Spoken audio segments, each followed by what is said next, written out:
৯ নম্বর ভ্রমণ স্পট গোলাপগ্রাম।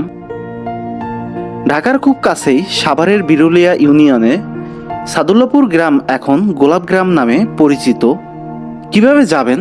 ঢাকার যে কোনো প্রান্ত থেকে প্রথমে আসতে হবে সাভার বাসস্ট্যান্ডে, এবং সাভার বাসস্ট্যান্ড আসার পর অটো গাড়িতে করে যাওয়া যাবে এই গোলাপগ্রামে।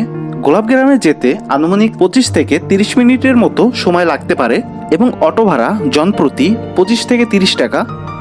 এই গ্রামে প্রবেশ করার জন্য সাধারণত কোনো প্রবেশ টিকিট নেই, তবে গোলাপ বাগানে প্রবেশ করে গোলাপের সাথে ছবি তোলা এবং গোলাপের সৌন্দর্য উপভোগ করার জন্য 50 টাকা দিয়ে জনপ্রতি টিকিট ক্রয় করতে হবে।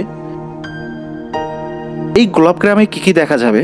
বিশাল গোলাপ বাগান, লাল, সাদা, হলুদ বিভিন্ন রঙের গোলাপ, ফুলের হাট, গ্রামীণ পরিবেশ সহ আরও অনেক কিছু। এই এলাকায় প্রায় অনেক গোলাপ চাষ করা হয়।